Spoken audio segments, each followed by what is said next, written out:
What would you do if your inheritance was an insult? A public humiliation designed to erase you.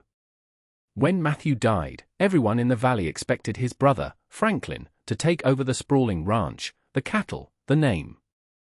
They were right. But for Matthew's young widow, Clara, they expected a quiet settlement, a ticket on the next stagecoach east, a polite disappearance. Instead, at the public reading of the will in the dusty town hall, Franklin gave her something else. He gave her the deed to the old river shack, a place so rotten and forgotten it had been a local joke for 2 generations. People murmured. They looked at the floor, at the ceiling, anywhere but at the face of the 21-year-old woman left with nothing but a worthless plot of land and the black horse she'd ridden in on. Franklin smiled, a thin, satisfied line on his face. He believed he had won. He believed he had authored her final chapter, a story of pity and defeat. But when Clara took that deed, her hand steady and her gaze clear, she wasn't just accepting a ruin. She was accepting a secret. And the truth of what her husband left her, buried in the rot and the silence, would not just change her life. It would change everything. The air in the lawyer's office was thick with the scent of dry paper and condescension. It clung to the heavy drapes and the dark wood of the desk where Mr. Abernathy read the last words of Matthew's will. Clara stood by the entryway, her back straight, her hands clasped in front of her. She wore a simple dark dress, clean but worn, and her face was a mask of calm composure that seemed to irritate Franklin more than any display of tears could have. He sat opposite the lawyer, looking every bit the new patriarch in his tailored coat, his fingers steepled. He had already inherited the main house, the 1,000 acres of grazing land, the herds that were the lifeblood of their family's name. This final piece of business was a formality, a last twist of the knife for the woman he never believed his brother should have married. Mr. Abernathy cleared his throat, his gaze flicking nervously toward Clara. "And to my wife, Clara," he read, his voice losing its confident tone, "I leave the property known as the old fishing shack, on the bend of the Serpent River, and all that is upon it." A heavy silence followed, broken only by the faint ticking of a clock on the wall. Franklin's expression was one of magnanimous pity, a performance for the lawyer. "It isn't much," he said, turning to Clara. "But it's a piece of family land. A place to rest before you decide on your next steps." The implication was clear, a place to stay just long enough to pack. Clara simply nodded. She did not look at him. She looked at the lawyer. "The deed, please," she said. Her voice was quiet, yet it carried across the room with an unnerving finality. Abernathy, flustered, slid the paper across the polished desk. Her fingers closed around it. The paper was crisp, official. It was hers. Without another word, she turned and walked out, leaving the 2 men in a silence more damning than any argument. The townspeople on the boardwalk parted as she passed, their whispers like the rustle of dry leaves. She untied the reins of her horse, Shadow, a creature as dark and quiet as she was. Mounting him, she didn't look back at the town or the life she was leaving. She turned him west, toward the river, toward the ruin that was now her entire world. The ride was long, the track dwindling from a rutted path to a mere suggestion through tall, dry grass. The air grew cooler as she neared the river, carrying the damp, earthy smell of silt and moving water. The shack appeared suddenly, a collapsed shape against the line of cottonwood trees. It was worse than the stories. The porch sagged at a drunken angle, one corner dipping nearly to the ground. The roof was a patchwork of moss and missing shingles, and the walls, made of weathered, silvered planks, seemed to be held up more by memory than by nails. The entire structure leaned toward the river, as if in a slow, final bow. Any other person would have seen only decay, a testament to failure and neglect. Clara saw something else. She saw solitude. She saw a place that no one would ever bother to visit. She dismounted, her boot sinking slightly into the soft earth. Shadow nudged her shoulder, his presence a warm, solid comfort. She ran a hand along his neck before tying his reins to a low, sturdy branch. The front door hung from a single hinge, a dark mouth gaping open. She pushed it aside and stepped in. Dust motes danced in a single shaft of light piercing the gloom from a hole in the roof. The interior was one small room, stripped of everything but the scent of abandonment. A stone hearth stood cold against one wall, and the floor was littered with debris. But beneath the dirt and the ruin, the foundation felt solid. The main beams, though grey with age, were thick and straight. She walked the perimeter of the small space, her boots making soft thuds on the floorboards. She was not inspecting a ruin, she was taking inventory of her kingdom. This small, broken place was the first thing in her life that was entirely hers. No one could take it. No one else wanted it. That, she knew, was its greatest strength. A quiet determination began to settle in her bones, as solid and unyielding as the stone of the hearth. She would not be erased. She would begin here. She spent the first few days clearing the cabin, her work a silent, methodical ritual. She swept out the years of accumulated leaves and dirt, her broom whispering against the wooden planks.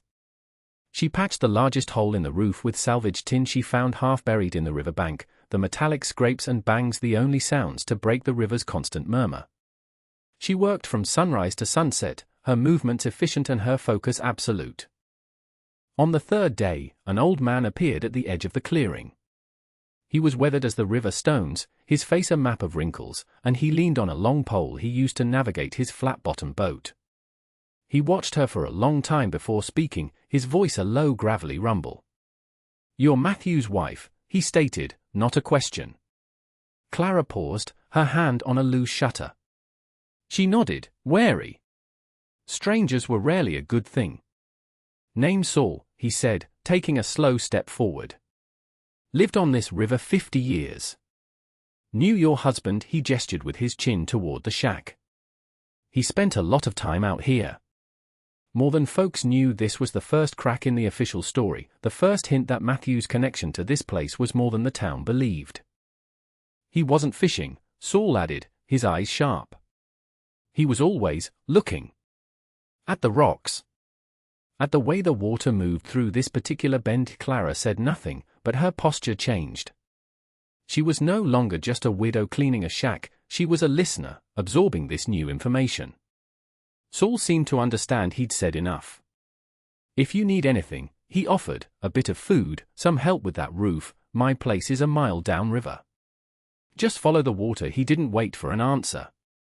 He turned and ambled back toward his boat, disappearing into the thicket of willows as quietly as he had arrived. Clara watched him go, the silence he left behind now filled with questions. "Looking at the rocks." The words echoed in her mind.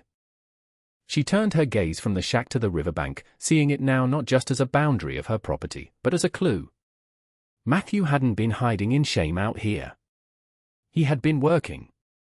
The work of cleaning continued, but now with a new purpose. Every loose board, every pile of debris, felt like a potential hiding place. She was searching, though she wasn't sure for what. Her hands, raw and calloused, became her guides. It was near the hearth, while clearing a pile of rotted sacking, that she felt it. A floorboard that gave slightly under her weight, a subtle springiness the others didn't have. She knelt, her heart a steady, quiet drum in her chest. Using the tip of her knife, she worked at the edge of the plank. It was tight, but it moved. With a final effort, it lifted, revealing a dark, hollow space beneath. The air that rose from it was cool and dry, smelling of packed earth and something else, something metallic. Reaching into the darkness, her fingers brushed against cold, hard metal. She pulled it out. It was a lockbox, heavy and solid, its surface covered in a thin layer of rust but otherwise intact. It was locked tight. There was no key in sight. For a moment, a wave of frustration washed over her, but it passed as quickly as it came. Panic was a luxury she couldn't afford. She sat back on her heels, studying the box. It was plain, functional, built to protect, not to impress. Matthew had put this here. He had wanted it found, but not easily. He had trusted she would have the patience to look. She ran her thumb over the keyhole. It was a complex shape, not a simple lock. As the sun began to set, casting long shadows across the floor, the box sat before her, a silent challenge. You might think it was filled with gold or saved money, the kind of treasure a man hides from a greedy world. but the truth was far more valuable and far more dangerous. If you want to see how a simple key can unlock the future of an entire valley, consider following our story to its conclusion. This box didn't just hold a secret, it held a legacy waiting to be claimed. Night fell, and the cabin was filled with the sounds of the river and the chirping of crickets. Clara lit a small lantern, its warm glow pushing back the deep shadows. The lockbox sat on the floor, an immovable presence. She thought back through the few possessions Matthew had given her. Most were practical things, but there was one small item she had always considered a simple token of affection. From a small leather pouch she kept tied to her saddle, she retrieved it. It was a key, but not for a door. It was small, strangely shaped, with an intricate, almost gear-like tip. Matthew had told her it was from an old clock his grandfather had owned. A keepsake. She had carried it with her since his death, a small, tangible piece of him. Now, looking at the complex keyhole on the box, a new possibility sparked. She knelt again, the lantern light glinting off the metal in her hand. With a breath held tight in her chest, she inserted the key into the lock. It slid in perfectly. For a moment, there was resistance. Then, with a gentle turn, a loud, definitive click echoed in the silent cabin. The sound was a release, a door opening not just on a box, but on the past. She lifted the heavy lid. The scent of old leather and paper filled the small space. There was no gold, no currency. Instead, the box was tightly packed with documents rolled and tied with twine. There were dozens of them. On top lay a thick, leather-bound journal. She lifted it out. His handwriting filled the pages, neat and precise. This was not the journal of a simple rancher. It was the work of a scholar, a man of science. She unrolled the first document. It was a map, but not of cattle trails or property lines. It was a geological survey of the Serpent River, filled with elevation markings, soil composition notes, and calculations of water flow. She unrolled another, and another. They were all the same, meticulous, detailed studies of the land she now owned. The land everyone called worthless. She read through the night, the lantern burning low, the world outside the cabin disappearing. The journal told a story no one in the valley knew. Matthew had not been the dreamer his brother painted him as. He had a degree in engineering from a school back east, a fact he kept quiet when he returned home, not wanting to put himself at odds with the practical, hard-bitten men of the valley, especially his brother. He saw the valley's one great weakness, its reliance on seasonal rain. He saw the dry years that crippled ranches and the wet years that brought floods. And he saw the solution. Here, on this specific bend in the Serpent River, on the worthless plot of land with the ruined shack, was the perfect place for a dam. The bedrock was shallow and solid, the canyon narrow enough to be feasible.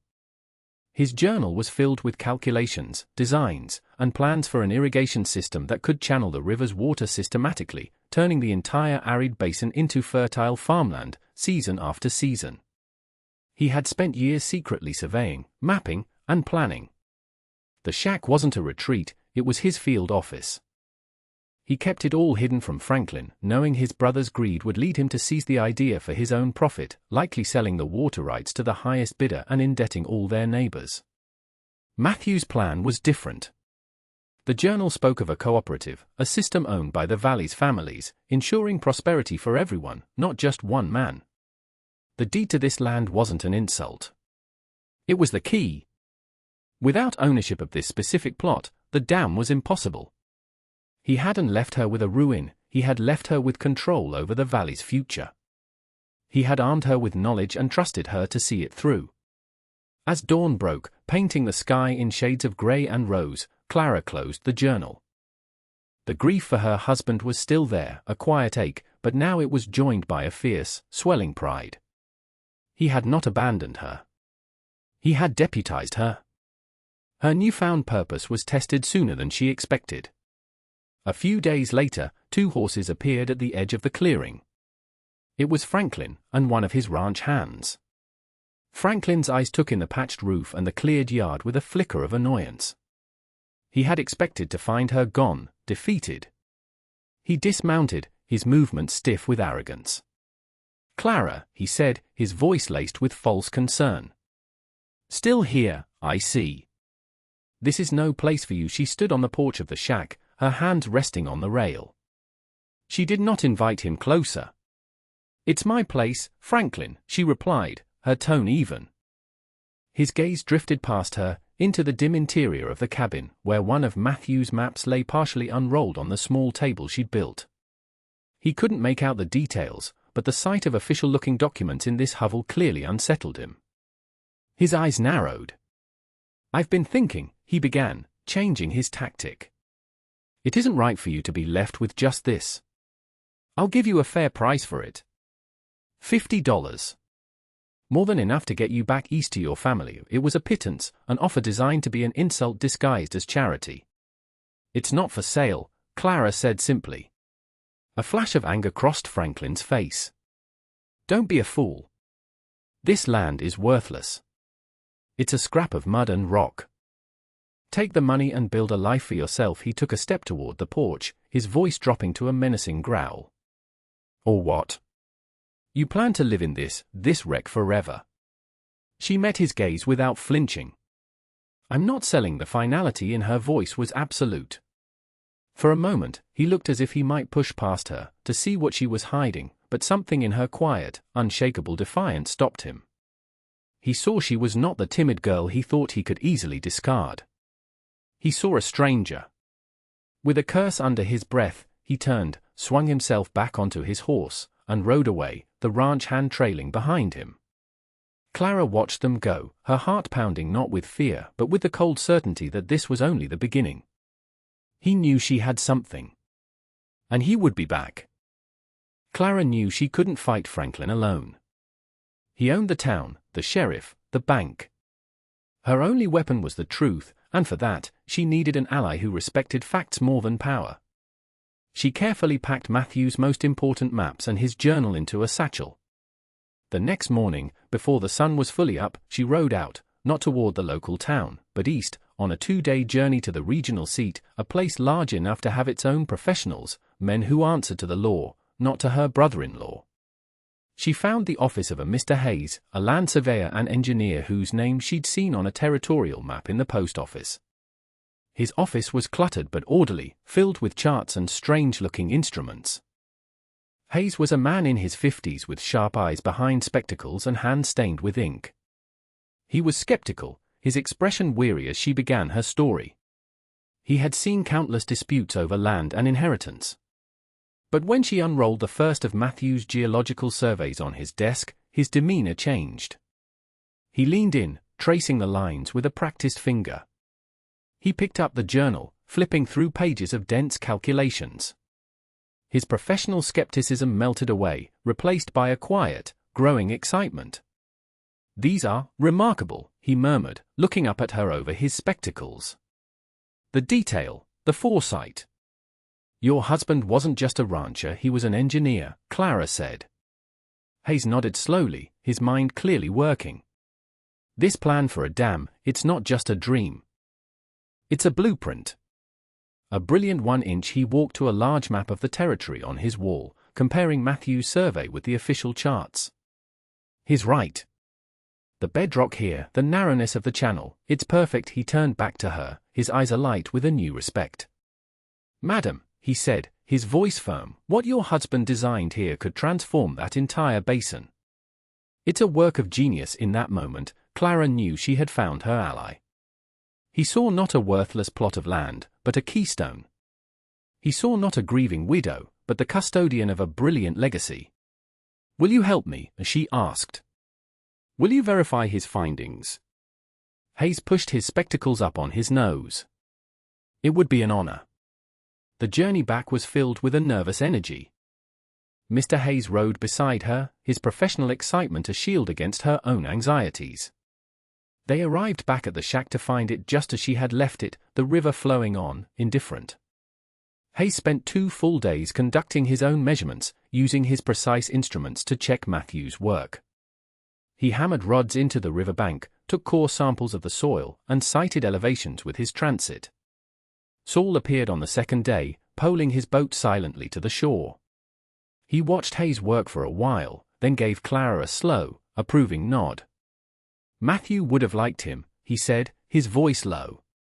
A man who trusts the earth more than talk. On the evening of the second day, Hayes packed up his tools, his face grim but satisfied. It's all true, he confirmed, standing with Clara as the sun set over the river. Every calculation. Every projection. This land, this specific parcel you own, holds the only viable location for a dam in 100 miles. Without it, the valley will continue to struggle. With it? He trailed off, looking out at the vast, dry landscape stretching away from the river. With it, you could build an oasis. Their quiet victory was interrupted by the sound of approaching riders. It was Franklin again, but this time he brought the sheriff with him. Franklin's face was a mask of fury. There you are, he spat, his eyes locking on Hayes. I don't know who you are, sir, but you are trespassing on my family's land. I believe you're mistaken, Hayes said calmly, producing his credentials. Mrs. Reed hired me to survey her property. Her property. Franklin laughed, a harsh, ugly sound. This is a worthless shack my brother kept out of sentiment. It's nothing. On the contrary, Hayes said, gesturing to the river. This nothing is the most valuable piece of land in the entire valley. And the deed is solely in her name. The sheriff shifted uncomfortably. Franklin's face went pale, then red with rage. He finally understood. This wasn't about a shack. It was about the water. It was about everything. Franklin, desperate, had called a public meeting at the town hall.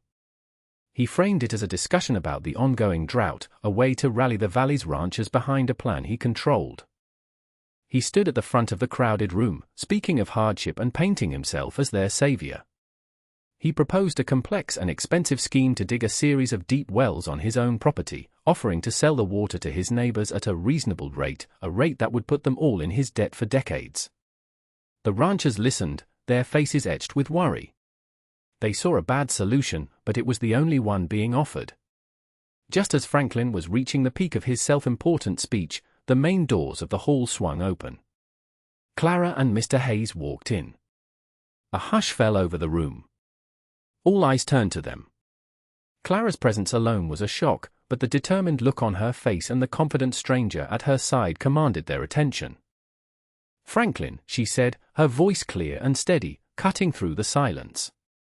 You are mistaken about the valley's future. Before he could respond, Hayes stepped forward and unrolled one of Matthew's large survey maps, pinning it to a board for all to see. Gentlemen, Hayes began, his voice that of an expert, your problem is not a lack of water. It is a lack of control. He used a pointer to trace the path of the Serpent River, then tapped the location of Clara's property. Your solution is not in wells. It is here. He explained Matthew's plan with concise, powerful clarity. He spoke of the dam, the irrigation channels, the science behind it. He presented the geological data, the flow rate calculations, and the engineering designs. He explained how it would provide more than enough water for everyone, fairly and consistently. Then he delivered the final, decisive blow. This entire project, he announced, is only possible from one location. The property willed by Matthew Reed to his wife. She holds the key. The room erupted in murmurs. The ranchers looked from the map to Franklin, whose face had crumpled in disbelief and public humiliation, and then to Clara, who stood tall, her quiet strength filling the room. They saw not a pitiable widow, but their salvation. In the end, there was no fight. Franklin's power, built on intimidation and the illusion of wealth, evaporated in the face of a superior idea. The ranchers of the valley, men and women who understood the land, recognized the truth in Matthew's plans. They turned their backs on Franklin and his selfish schemes and turned toward Clara. A cooperative was formed, just as Matthew had envisioned in his journal. Each family contributed what they could, labor, horses, materials, and became stakeholders in their own future. Mr. Hayes was hired to oversee the engineering, but he always deferred to Matthew's original designs, which he called flawless. The ruined shack was carefully dismantled, its best timbers saved and repurposed for the new project. On the land where it once stood, a new foundation was laid, not for a house, but for the anchor point of the dam that would change their world. Clara was a constant presence at the site, not as an owner giving orders, but as a partner. She learned the work, her hands growing stronger, her knowledge of engineering and hydrology deepening every day.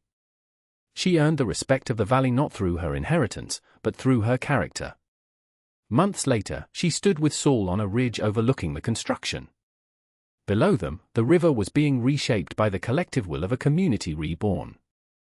The dry valley floor already seemed to show a hint of green. It was a place of hope. He knew, Saul said quietly, nodding toward the work below. Matthew always knew you had it in you. He didn't just leave you a piece of land, girl. He left you a purpose. Clara watched the sun glint off the newly diverted water, a silver ribbon of life. Shadow stood beside her, his presence a link to the lonely young woman who had first ridden here. She was no longer that person. She was the guardian of a legacy, the quiet architect of a thriving future, standing on the land everyone had called worthless, now the most important place in the world.